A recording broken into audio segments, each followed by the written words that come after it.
sensibilité et la conscience de l'Esprit Saint. Un message très très important pour nous. Frères et sœurs, la sensibilité spirituelle est notre capacité à suivre le mouvement de l'Esprit. La sensibilité spirituelle, c'est la capacité spirituelle, notre capacité à suivre le mouvement de l'Esprit. Lorsque le Saint-Esprit est ici en train d'agir, que tu sois en mesure de dire, ah d'accord, maintenant ce n'est plus un homme qui parle, mais c'est l'Esprit qui parle. Amen. Hein? Et maintenant ce n'est plus l'homme qui agit, mais c'est le Saint-Esprit. Amen. Amen. À l'église, c'est souvent comme ça. C'est pourquoi on vient ici, au lieu de commencer par l'adoration, on commence par l'offrande. Alors on ne dit pas, ah, le pasteur s'est trompé, pourquoi il a commencé par l'offrande alors qu'on commence nous d'habitude par l'adoration. Non, ce jour-là tu dois comprendre, ah, le Saint-Esprit veut nous enseigner quelque chose. Alléluia. Amen. Bon, ça arrive qu'on se trompe, hein, on n'a pas bien maîtrisé, et puis voilà, on passe d'abord l'offrande, et puis ensuite, voilà. Mais souvent aussi, c'est l'Esprit qui nous conduit. Pourquoi? Parce qu'il veut casser une monotonie. Il veut casser quelque chose. Amen. Le Saint-Esprit est la religion. Le Saint-Esprit n'aime pas la religion. Alléluia. C'est pourquoi moi aussi je n'aime pas la religion. La religion, c'est quand vous savez que c'est le dimanche, le pasteur tel qui va prêcher la parole de Dieu. Mais après lui, ça serait une autre personne. Amen. Non, ça c'est la religion. À chaque moment que l'homme organise les activités pour Dieu, ce n'est plus le Seigneur. Alléluia. Quand nous organisons, on veut structurer les choses, ce n'est plus Dieu. Alléluia. Parce que nous ne pouvons pas contrôler l'esprit. Nous ne pouvons pas contrôler Dieu. C'est impossible. Amen. Amen. Les choses que vous voyez ici, par exemple, la chair, le piano, le drum, la disposition des chaises, c'est l'homme. Ce n'est pas le Saint-Esprit qui nous a inspiré à faire ça. Ça, c'est nous. Alléluia. Voilà, on place pourquoi vous posez la question, mais pourquoi les pasteurs se mettent toujours devant? Parce que quand il doit prêcher, si on dit, ah, on va recevoir notre pasteur, et vous voyez le pasteur là-bas, tout derrière, il avance. Vous voyez le temps que ça va prendre pour qu'il arrive ici. C'est pourquoi on dit, ok, ça ce n'est pas le Saint-Esprit, hein? C'est nous-mêmes. On réfléchit, on dit, ah d'accord, ça serait mieux peut-être qu'il soit devant. Lorsqu'on dit, ah, le pasteur va prêcher, ah, il avance au lieu de distraire les gens qui sont derrière, il avance, il arrive jusqu'ici. Est-ce que quelqu'un est en train de comprendre? Amen. Alors, la sensibilité de l'esprit, c'est lorsque le Saint-Esprit vient faire quelque chose et toi tu es en mesure de dire, ah d'accord, en ce moment, ce n'est plus l'intelligence de l'homme qui agit, mais c'est l'esprit. Amen. Amen. Amen. Très souvent, c'est pourquoi Job dit ceci. Lisons Job 33, 14 à 15. C'est un verset que nous connaissons très bien. Mais ces versets parlent de la sensibilité. Alléluia. Job 33, 14 à 15. Je ne sais pas si papa rapidement on peut lire s'il vous plaît pour nous. Suivant aussi. Voilà, Job. Voilà, nous lisons Job chapitre 33, versets 14 à 15. Nous lisons dans Jésus. Dieu parle cependant, tantôt d'une manière, tantôt d'une autre, et l'on n'y prend point garde. Il parle par des songes, par des visions nocturnes, quand les hommes sont livrés à un profond sommeil, quand ils sont endormis sur leur couche. Amen. Amen. Acclamons la parole du Seigneur. Donc c'est très important de comprendre que Dieu n'est pas un papa capricieux, un papa difficile, compliqué, qui ne parle pas. Il attend que tu pries, tu jeûnes avant que Dieu te parle. Non, Dieu est un père qui a l'amour. Et c'est un père qui aime communiquer. C'est un papa qui aime parler à ses disciples, qui aime parler à ses enfants. C'est pourquoi Job dit, Dieu parle tantôt d'une manière, tantôt d'une. Mais qu'est-ce qui se passe quand Dieu parle? Nous sommes distraits. Alléluia. On n'arrive pas, nous ne sommes pas suffisamment capables et sensibles pour capter la voix du Seigneur. Alléluia. Amen. Pendant qu'on je suis en train de prêcher, toi tu entends, ah mais je n'aime pas la voix du pasteur. Ah, la manière dont il est en train de bouger et faire ses mimiques là, je n'aime pas. Non, ce n'est pas ça. Toi, concentre-toi plutôt, focalise-toi plutôt sur ce que Dieu veut te communiquer. Certainement, pendant que je suis en train de parler, le Seigneur parle à quelqu'un. Amen. La sensibilité c'est quand tu rêves quelque chose, tu ne dis pas ce sont mes pensées. Mais tu analyses, tu pries et tu découvres que c'est Dieu qui t'a visité. C'est pourquoi à chaque moment on a des rêves. Si vous vous connectez le vendredi, souvent c'est « Ah papa, j'ai vu pendant qu'on priait le vêtement rouge, j'ai vu ça. » Et papa, il fait quoi? Il interprète cela. Alléluia. Parce que Dieu parle. Même pendant que nous négligeons certaines choses seulement, Dieu parle. Je donne un exemple. Tu rentres ici à l'église, tu vois l'ampoule cassée. C'est Dieu qui te parle. Pourquoi les gens qui sont ici n'ont pas vu l'ampoule cassée? Pourquoi seulement toi? Donc Dieu veut te communiquer quoi? C'est à toi d'acheter et réparer cela. Si on arrive à être sensible comme ça, nous marcherons selon le Saint-Esprit. Alléluia. Tu ne diras pas, ah papa Eric, quand j'entrais ici, j'ai vu l'ampoule là est cassée. Non, tu ne diras pas au pasteur. Tu vas acheter toi-même l'ampoule et viens, si tu sais réparer, tu viens, tu repars. Pourquoi? Parce que pour toi, c'est le Saint-Esprit qui te parle. Est-ce que quelqu'un est en train de comprendre? Amen. Ce que je vais vous faire comprendre, c'est qu'il faut développer la sensibilité. Alléluia. Nous devons être sensibles à l'Esprit Saint. Aujourd'hui, les gens critiquent. Tu postes un message sur Internet, on trouve les défauts, on trouve toujours des choses à dire. Au lieu plutôt de se focaliser sur les messages et comprendre qu'est-ce que le Seigneur veut nous communiquer, nous focalisons sur « Ah, il n'a pas dit ça. Ça, le verset là, on n'interprète pas comme ça. Il a mal donné le verset. D'ailleurs, il était lent. » Amen. Et on critique. Un tel ne sait pas prêcher. Mes frères et sœurs, Pierre ne savait pas prêcher. Jésus n'a pas appris aux disciples, voilà, pour prêcher, il faut commencer par l'introduction, faire le développement, les exemples et ensuite conclure. Non. Amen. Le Saint-Esprit, la Bible a dit les jours de la Pentecôte. Pierre, qui ne savait pas prêcher, devant toute une foule de personnes, il se lève et il parle. Ça, c'est l'action du Saint-Esprit. C'est pourquoi il y a eu une confusion. Certains disaient, mais c'est des juifs, des gens pas instruits. Mais pourquoi ils parlent en arabe, ils parlent en araméen, ils parlent dans telle langue? Alléluia. Mais il parlait. Non seulement qu'il a parlé, à la fin de sa prédication, il a converti plus de 3000 personnes. Parce qu'eux n'ont pas capté, mais c'est bizarre, c'est un illettré, il n'a pas étudié comment il arrive à parler arabe. Non. Ils ont compris le message qui disait, répentez-vous. C'est tout. Amen. Ils ont saisi seulement, ils étaient sensibles à comprendre qu'en ce moment, non, on pensait qu'ils étaient ivres, mais non, ce n'est pas l'ivresse. Seulement ils sont remplis et ils ont un message à nous communiquer. Ceux qui ont pris ce message, s'y sont convertis. Alléluia. Amen. Mes frères et mes sœurs, c'est pourquoi nous devons casser. On fait des pasteurs de gourous aujourd'hui. Pourquoi? La Bible dit, vers le temps de la fin, les gens auront tellement soif de la parole, mais pas de la bonne parole, mais de la parole qui fait du bien à la chair. Amen. La parole qui donne des émotions. Alléluia. Amen. On n'aura plus besoin de la véritable parole de Dieu, mais des choses qui nous font sensation. C'est pourquoi aujourd'hui, quand tu parles d'un sujet comme ça, les gens ils vont même pas te suivre.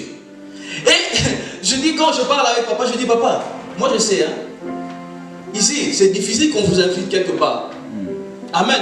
Amen. Alléluia. Je suis témoin. J'ai été prêché quelque part. C'était grave pour moi. Je dis, mais Seigneur, est-ce que je dois changer mon message ou comment? Parce que moi, je reçois le message. Je sais que Dieu me dit de dire de prononcer ce message. Amen. Et je vais avec confiance. Je donne le message. Mais je vois les gens, je regarde les gens. Ils ne sont pas heureux. Ils attendaient peut-être à recevez, prenez, reçois ce que tu as, ce que le diable t'a gravi. Mais lorsque d'autres avançaient pour donner le message, tout le monde était debout. Parce que c'était recevez. Ce n'est pas mauvais. Alléluia. Je ne critique pas. Mais c'est que les gens auront besoin de la parole. Amen. Mais pas assez sensibles pour discerner dans cette parole la volonté du Seigneur.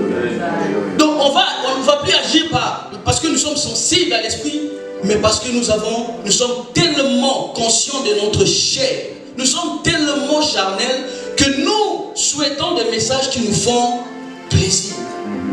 Les sorciers de la famille. Amen. Les sorciers de la famille. Si je dis seulement ici, les sorciers. Je vais prêcher sur les sorciers de la famille. Tout le monde. Je peux comprendre, c'est des réalités que nous vivons chez nous à la maison. C'est vrai. Alléluia. Amen. Nous devons chasser les démons. Nous devons prêcher sur ces choses. Mais mes frères, ne basons pas notre vie chrétienne sur ces choses. Alléluia. Amen. Amen. Si nous n'arrivons pas à capter, à être suffisamment sensibles quand Dieu nous parle, par des songes, par des visions, ou pendant que je suis en train de parler, si nous ne sommes pas suffisamment sensibles, nous allons rater beaucoup de choses. Amen. Amen. C'est pourquoi les jours où je veux te dire ici pour dire, l'impudicité n'est pas bien. Tu diras, mais dans cette église, on juge les gens. Alléluia. Amen. Quand je dis ici, peut-être c'est poussé par le Saint-Esprit. Ah, il faut laisser l'impudicité. Il faut laisser telle chose. Amen. Amen. Excusez-moi, peut-être Dieu en ce moment, il me pousse à dire ces choses. Mais si toi, tu n'arrives pas à être sensible pour capter la pensée de Dieu en disant, ah, je me trouve vraiment dans ce que l'homme de Dieu est en train de dire. Alors c'est Dieu, il est en train de me parler. Il ne parle pas aux autres, ça me concerne. Au lieu d'haïr l'homme de Dieu, prions plutôt. Disons, Seigneur, oui, ce qu'il est en train de dire, c'est vrai. Parce que moi, je me retrouve dans cette situation-là. Alors pardonne-moi, aide-moi, accorde-moi suffisamment de capacité pour résister à l'impudicité. Amen. Amen. Au lieu de dire non, le message là-bas dans cette église, on prêche que sur ça, il faut craindre Dieu, il faut marcher sur... Mais non. Alléluia. Amen. Et que Dieu est un Père qui parle, il est bavard, il parle tout le temps. Dieu parle tout le temps, mes frères et sœurs. Le Seigneur nous parle tout le temps. Amen. Amen. Amen. Je prêchais encore ici dans une autre église où je disais, quand tu arriveras à être sensible à l'esprit, tout changera dans ta vie. Pourquoi? Quand le diable souffle un nouveau vent, où tout le monde à l'église chante une chanson, mais cette chanson-là n'est pas inspirée de Dieu. Au lieu de dire, bon, cette chanson fait vibrer, fait danser, nous allons aussi la chanter. Mais puisque nous sommes sensibles à l'esprit, nous allons dire non, cette chanson n'est pas pour le culte, cette chanson n'est pas pour Dieu. Et lorsque l'esprit nous regarde, il n'est pas attristé dans son cœur. Parce que ce qui attriste le Saint-Esprit, c'est lorsque nous faisons des choses selon la chair. Amen. Parce que la Bible dit que la chair a des désirs contraires à ceux de l'esprit. S'il y a une contradiction entre l'esprit et nous, ce que nous sommes en train de pratiquer, le Saint-Esprit est attristé. Pourquoi? Parce qu'il ne va pas se sentir à l'aise. Le dimanche passé, je disais, nous avons en nous le Saint-Esprit.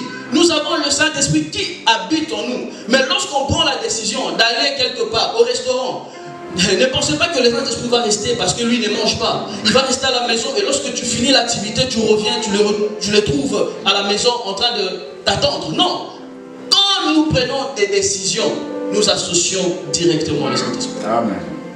Et le risque, c'est que si ces décisions ne sont pas poussées par lui, il va être attristé. Est-ce que l'église est en train de me suivre? Amen. Est-ce que vous êtes en train de suivre le message? Amen. Amen. Amen. Que Dieu vous bénisse, Papa Chico. Amen. Amen. Mes frères et mes sœurs, soyons sensibles au Saint-Esprit. Nous allons lire 1 Roi 19, 11, 12. 1 Roi 19, 11 à 12. 1 Roi chapitre 19, verset 11 à 12.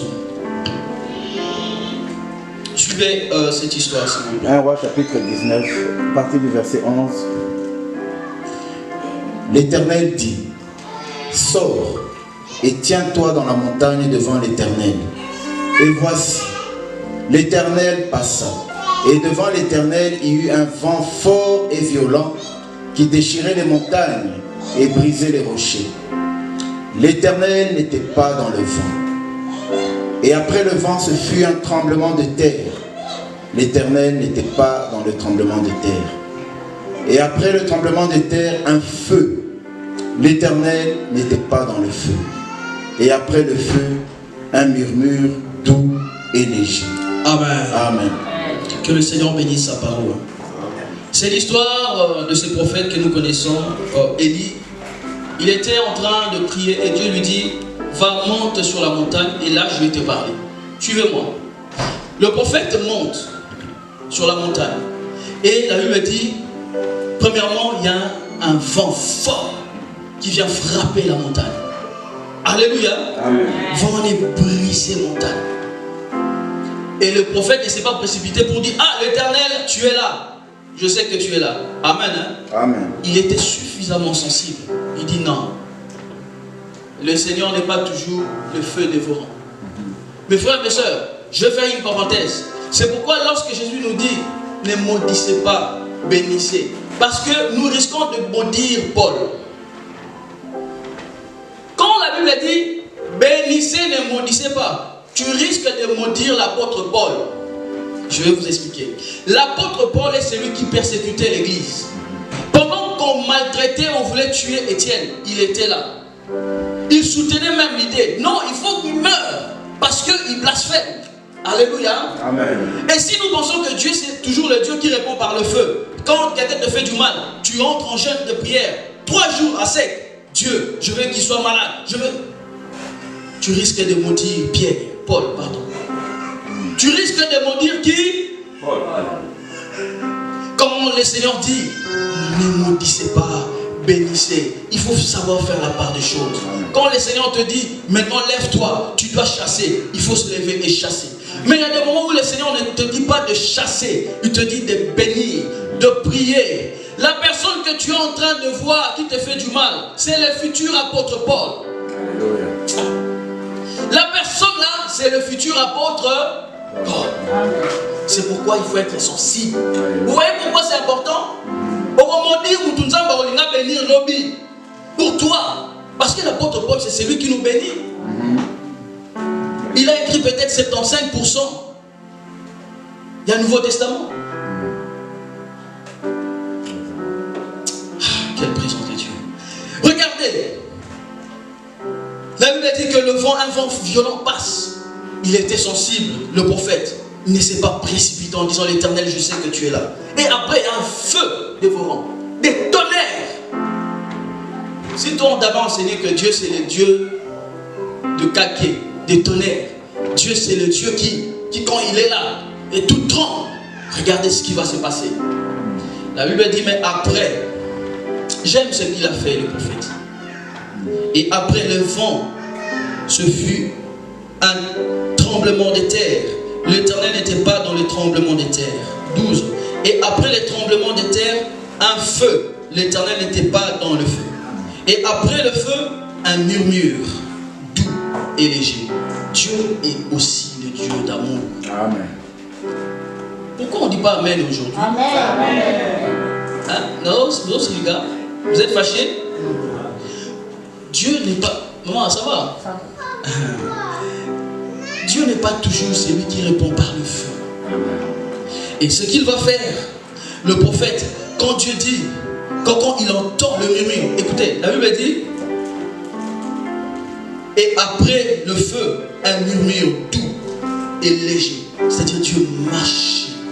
Et il est en train d'appeler en même temps, Élie, Élie, où es-tu? Il dit, ah, ça c'est le Seigneur. Amen. Il n'a pas dit, non, ça c'est le diable, il veut m'endormir, il veut que je dors, pourquoi il me parle comme ça? Parce que Dieu, c'est le Dieu qui, en ce moment-là, il vivait des moments terribles, chassé par Jézabel et Akab. On voulait les tuer, les lapider.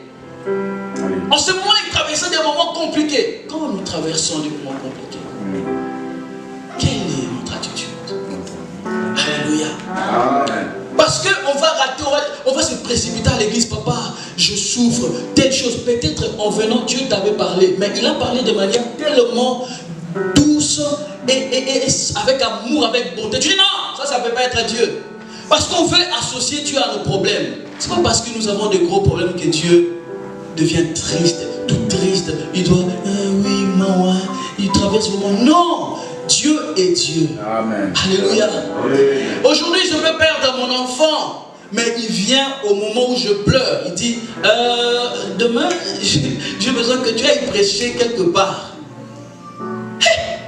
Mais Dieu tu es le Dieu d'amour qui me parle? ou un sorcier. Moi, je suis en train de pleurer mon enfant. Et tu me dis d'aller servir. Mais ça, ce n'est pas Dieu. Si je n'arrive pas à être suffisamment sensible et à discerner, pendant que je suis dans la tristesse, dans les émotions extrêmes, la voix de celui que j'aime, je vais rater, je vais désobéir. Mais écoutez ce que la Bible dit. Dieu apprécie l'obéissance. Il dit, vaut mieux obéir que offrir des sacrifices. Amen. Ce qui est simple pour nous, c'est l'obéissance. L'obéissance, tu ne payes rien. Tu ne payes rien. Mais quand Dieu dit, tu dois sacrifier, tu dois payer quelque chose. L'obéissance, c'est la décision que tu prends. Mais le sacrifice, c'est quelque chose que tu donnes. Alléluia. Quand Dieu dit, il faut obéir, c'est ça. Mais quand on veut aller plus loin, on dit non. Pendant que je suis en train de pleurer mon enfant, ça ne peut pas être Dieu. On va rater, on va désobéir. Et c'est cela qui attriste le Saint-Esprit. C'est pourquoi les dimanches passés, je disais, faites gaffe, n'attristons pas le Saint-Esprit. Quand il nous parle, nous devons comprendre, pardon, que Dieu bénisse sa parole. Amen. Mes frères, mes sœurs, je disais, Dieu n'est pas toujours l'Éternel qui répond, le Dieu des armées qui répond par le feu. C'est aussi un Dieu qui peut arriver de manière très très douce. Et on peut le confondre. Parce que Dieu est aussi le Dieu de bonté. Alléluia. Et aussi le Dieu d'amour.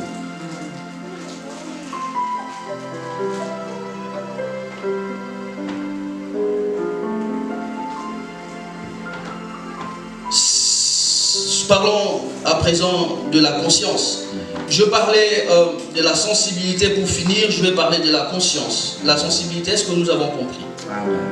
Nous avons compris l'importance d'être sensible. Amen. Hein? Tu comprends? Qu'est-ce que nous avons compris? Rapidement, ne vous inquiétez pas, je vais aller rapidement et je vais finir. Qu'est-ce que nous avons compris par rapport à la sensibilité? L'obéissance.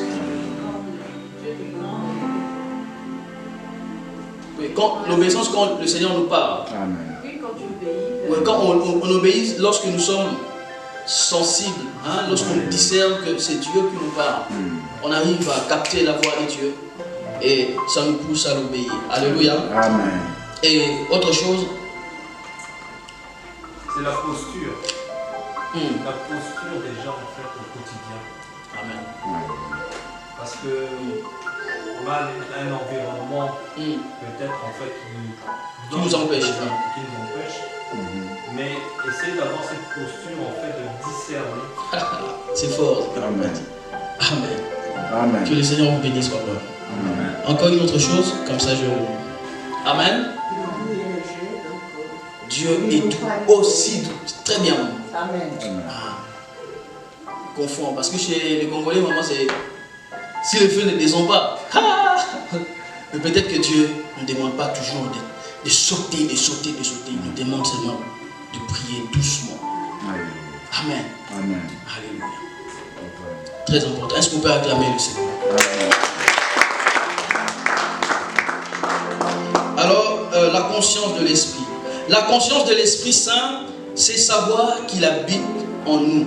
Que tu sois conscient que en toi, le Saint-Esprit vit. Le Saint-Esprit habite en nous. Alléluia. Amen. La parole de Dieu dit dans Jean 14, 17. Jean 14, 17. Il s'agit du Seigneur qui parle. Il dit, et moi, Jean 14, 17. Et moi, je prierai le Père et il vous donnera un autre consolateur afin qu'il demeure éternellement avec vous. L'Esprit de vérité que le monde ne peut recevoir parce qu'il ne le voit point et ne le connaît point. Mais vous les connaissez car il demeure avec vous et il sera en vous. Est-ce que nous avons suivi? Amen. Est-ce qu'on a suivi? C'est Jésus qui parle. Il dit, ne soyez pas tristes parce qu'au moment où il devait partir, le disciple était comment? Attristé. Il se disait, mais le maître qui nous nourrissait, il nous donnait à manger, il nous conseillait, il nous prêchait. Et c'est lui qui nous disait, allait prêcher. Et quand on allait prêcher, on voyait des guérisons, des miracles extraordinaires. Mais c'est le même Seigneur qui nous dit qu'il va monter. Il dit non, c'est un avantage au contraire pour vous. Parce que si moi je suis ici en Galilée, je ne peux pas être au même moment en Galilée et à Jérusalem. Donc c'est très important que l'autre consolateur, l'Esprit que le Père enverra en mon nom, il sera avec vous. Mais aussi en nous. Amen. La conscience de l'Esprit Saint. La conscience de l'Esprit Saint nous épargne de péché. Vous voyez, souvent on pêche, lorsqu'on pêche, on regarde devant, à gauche, je ne vais pas faire comme l'autre là, il a dit gauche et puis il regarde droite. À gauche, et puis droite et derrière. Et quand on voit, docteur n'est pas là. Amen, hein? J'entre, je commets. Amen. Est-ce qu'on entre? Est-ce que vous suivez? Mais lorsqu'on est conscient que les Saint-Esprit, vous voyez les pièges, le Seigneur est intelligent. Papa, nous sommes piégés. Amen. Quand nous sommes conscients maintenant, même si le docteur n'est pas là, mais il y a quelqu'un d'autre qui est avec nous. Lui-même, il voit plus que les docteurs. C'est-à-dire, quand j'ai seulement une pensée, lui peut voir. Papa, si je suis ici, j'ai mes pensées, il sait lire mes pensées. Non, il ne saurait lire mes pensées. Mais lui, il voit. Amen. Donc lui, il est plus que les docteurs. Il est même plus que la présence du docteur. Alléluia. Donc, lorsqu'on regarde gauche à droite, on n'est pas. Et on se souvient, mais je suis chrétien. Les Saint-Esprit est là. Ça nous épargne de beaucoup de choses. Alléluia. Ça, c'est le plus grand secret que je peux vous donner cet après-midi. La présence, la conscience seulement que le Saint-Esprit est avec moi nous épargne de beaucoup de choses, de beaucoup de problèmes et de beaucoup de scandales.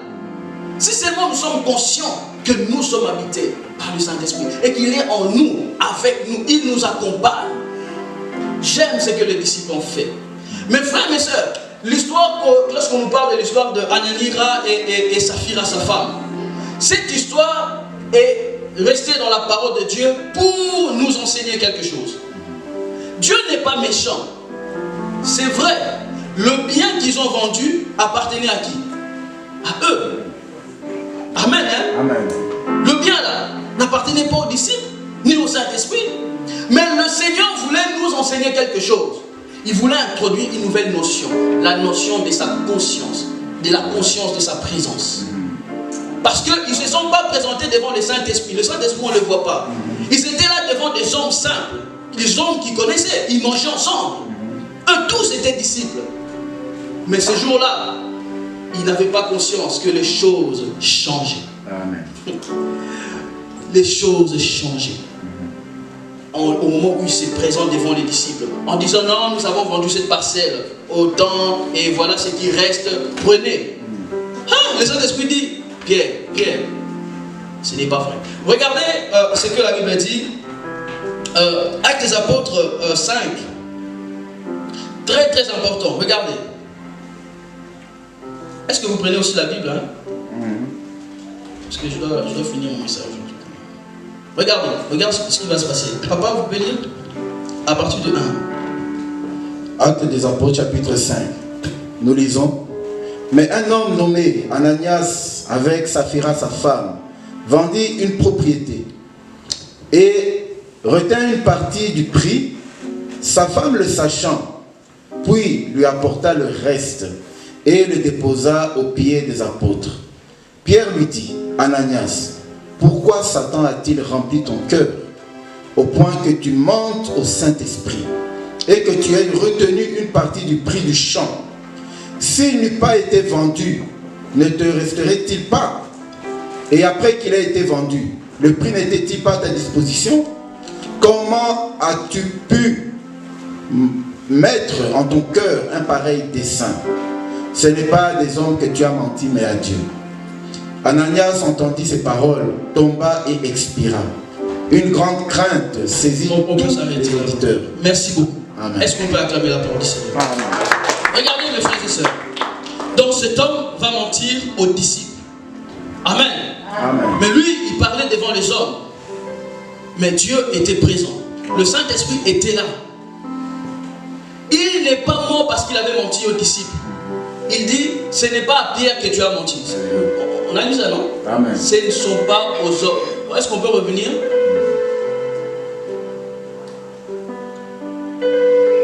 Encore? Oui.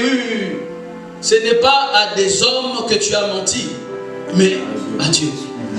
Est-ce que toi, je vous pose la question, quand il s'est présenté devant le Saint-Esprit physiquement? Non. Devant qui?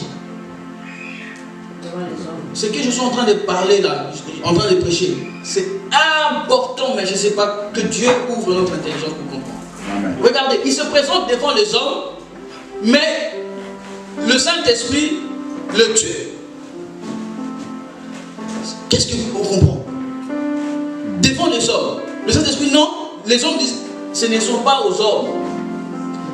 Ce n'est pas à un homme que tu as menti, mais c'est à Dieu. La conscience de l'esprit. Regardez, avant acte 2, acte 1, la Bible dit que puisque Judas a trahi, il est mort, il devait maintenant remplacer Judas par une autre personne. Ils vont faire une prière. Amen. Hein? Amen. Ils vont faire une prière, les disciples. Hein? Ils étaient combien? 12. Judas est décédé, il est mort. Ils sont restés combien? 11. Alors, ils devaient remplacer Judas par quelqu'un d'autre. Qu'est-ce qu'ils ont fait? Ils ont fait une prière, mais la Bible dit, rajoute à la fin, bah ça lui fit confiance. Qui connaît fait confiance? Je crois que le papa il fit confiance, c'est tirer au sort, faire comment on dit ça? Désolé de ce qu'on fait. Ah, c'est toi. Comment on fait ça? Vous avez compris, hein? Avant le Saint-Esprit, ils ont fait les filles confiance. Alors c'est toi Mathias. Alors viens, rejoins les livres. Mais regardez, après acte, quand la conscience est là, de l'Esprit Saint, qu'est-ce qu'ils vont dire? Avant de faire quelque chose, ça j'ai beaucoup aimé. Acte des apôtres 15, 27, la Bible dit, acte 15, 27. Car il a paru bon au Saint-Esprit. Le langage change maintenant. Car il a paru bon au Saint-Esprit et à nous de vous imposer d'autres charges que ce qui est nécessaire.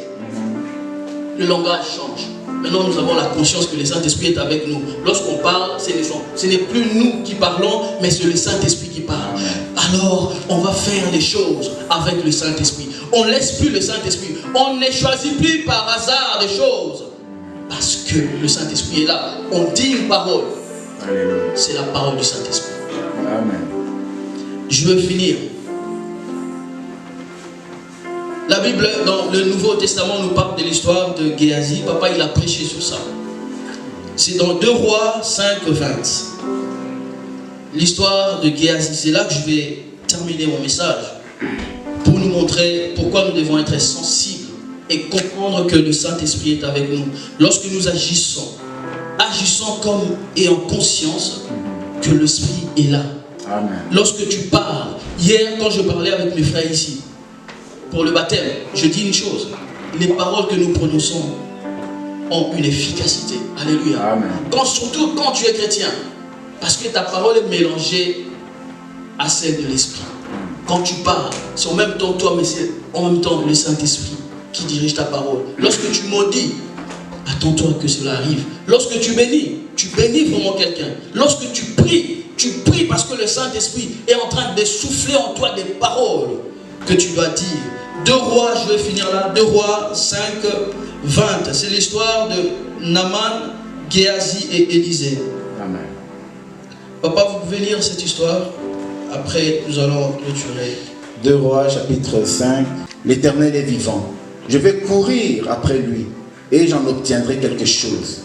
Et Géasi courut après Naaman. Naaman, le voyant courir après lui, descendit de son char pour aller à sa rencontre et dit: tout va-t-il bien? Il répondit: tout va bien. Mon maître m'envoie te dire: voici, il vient d'arriver chez moi 2 jeunes gens de la montagne d'Éphraïm. D'entre les fils de prophètes, donne pour eux, je te prie, 1 talent d'argent et 2 vêtements de rechange. Naaman dit: consent à prendre 2 talents, et il le pressa. Et il serra 2 talents d'argent dans 2 sacs, donna 2 habits de rechange. On peut sauter 25. Verset 25. Puis il alla se présenter à son maître. C'est Géasi. Puis Géasi alla se présenter à son maître. Et Élisée lui dit, d'où viens-tu, Géasi? Il répondit, ton serviteur n'était allé ni à droite ni à gauche, ni à côté ni d'autre. Mais Élisée lui dit, mon esprit n'était pas absent. Amen. Mon esprit n'était pas absent lorsque cet homme a quitté son char pour venir à ta rencontre. Est-ce le temps de prendre de l'argent et de prendre des vêtements, puis des oliviers, des vignes, des brebis, des bœufs, des serviteurs et des servantes? La lèpre de Naaman s'attachera à toi et ta postérité pour toujours. Amen. Et Géasi sortit de la présence d'Élisée avec une lèpre comme la neige. Est-ce qu'on peut acclamer encore la parole du Seigneur? Amen. Cette histoire est tellement fantastique. Je vais la résumer. Regardez. Donc, Naaman, un chef syrien, vient voir le prophète Élisée pour sa guérison. Il était lépreux, il était malade. À la fin, quand il était guéri, il partait, il proposait d'abord au prophète, ah, tu peux prendre ça, l'argent et tout. Le prophète dit, non, j'en ai pas besoin. Pourquoi? Parce qu'au début, quand vous suivez l'histoire, il se prenait pour quelqu'un d'important devant Dieu. Élisée lui disait, mais non, va te laver au Jourdain 7 fois et tu seras guéri. Et ah non, mais moi un chef, chez moi là-bas, il y a de l'eau. Pourquoi il ne m'a pas dit d'aller d'abord chez moi là-bas, il y a des piscines et tout ça. Bref. Et Dieu dit non. Il pense aujourd'hui, quand on donne à Dieu, on vient donner l'offrande, on dit on va enrichir les prophètes, on va enrichir qui? Les pasteurs. C'est la même chose. Lui il pensait que, ah ouais, parce qu'il veut mon bien, il veut me faire des bêtises et tout ça, à la fin il sait que je vais donner quelque chose. Dieu dit non, moi j'ai pas besoin de ça. Je te guéris et tu rentres. J'ai tout, l'or, l'argent m'appartient, vas-y. Et quand il propose cela à Élisée, Élisée dit non, moi je ne prends pas. Mais le serviteur d'Élisée qui était à côté dit, mais ce vieux il est fou. L'argent, l'or, diamant. Nous on s'habille ici, on dort même par terre et tout ça. Non. Je vais suivre cet homme et je vais réclamer ces choses. Il suit derrière lui. Il dit non, mon maître a dit non, il a changé d'avis. Il dit tu me donnes tout ça, il accepte les présents et tout. Donc merci pour tout. Donc il prend une partie, il lui donne, il y rentre. La Bible dit qu'il va à la maison, chez lui, il cache. Et après, à Goliblamba, il vient se présenter devant Élisée. Et il lui dit mais où es-tu parti? Il dit mais non, mais moi j'étais nulle part, j'étais ici, d'ailleurs tu ne m'as pas vu. Il dit non, mon esprit n'était pas loin quand tu étais avec ces Syriens. Mais il ne s'agit pas de l'esprit, seulement de l'homme. Amen. Parce que moi, je n'ai pas la capacité d'être ici et voir ce qui se passe chez moi à la maison si le Saint-Esprit ne me révèle pas. Amen. Si j'arrive à faire ça, je deviens sorcier. Si le Saint-Esprit ne me conduit pas pour comprendre ce qui se passe dehors, si je le fais par moi-même, alors c'est la sorcellerie. Alors le Saint-Esprit a donné la capacité. Pourquoi? Parce que ces messieurs qui étaient à côté de ces prophètes ne savaient pas que l'Esprit de Dieu est vivant. Amen. Que l'Esprit de Dieu est partout. Alléluia. Il n'était pas conscient que pendant qu'il était lui en face de ce Naaman, le Saint-Esprit n'était pas loin. Et quand il mentit, le prophète, son maître, a tout vu. Le Saint-Esprit a révélé tout à son maître. Mes frères et mes sœurs, nous prêchons cette histoire pour beaucoup de choses, pour parler de l'onction, de l'offrande et tout. Mais cette histoire parle aussi de la conscience de la présence de Dieu. Amen. La Bible nous dit je finis, 2 Corinthiens 13, que la grâce du Père, je vais le lire, que la grâce du Seigneur Jésus-Christ, l'amour de Dieu et la communion du Saint-Esprit soient avec vous tous. Amen. Dans d'autres versions, on dit et l'intimité, la relation ou la communion avec le Saint-Esprit. Ici il est dit la communication, mais dans d'autres versions on dit la communion avec le Saint-Esprit soit avec vous. Amen. La communion c'est quoi mes frères et sœurs? C'est notre vie, c'est notre relation. C'est la communion c'est c'est le partage, c'est la conscience que je suis avec ma femme sait que grâce est là, les enfants sont là, telle n'est pas ma femme, tel n'est pas mon homme. Et tout. Donc, on sait faire la part des choses. Amen. Nous sommes conscients que le Saint-Esprit est avec nous. C'est cela qu'on appelle la communion. Mes frères et sœurs, je vais nous encourager aujourd'hui à développer ces deux choses. La sensibilité et la conscience de l'Esprit Saint. Le dimanche passé, si ce n'est pas moi qui prêche, je vais prendre le micro pour demander encore qu'est-ce que nous avons compris. Je ne vais pas faire comme à l'école, non. Je vais m'assurer seulement que nous comprenions ce que le Seigneur nous enseigne. Et c'est pour notre bien. Que le Seigneur nous bénisse.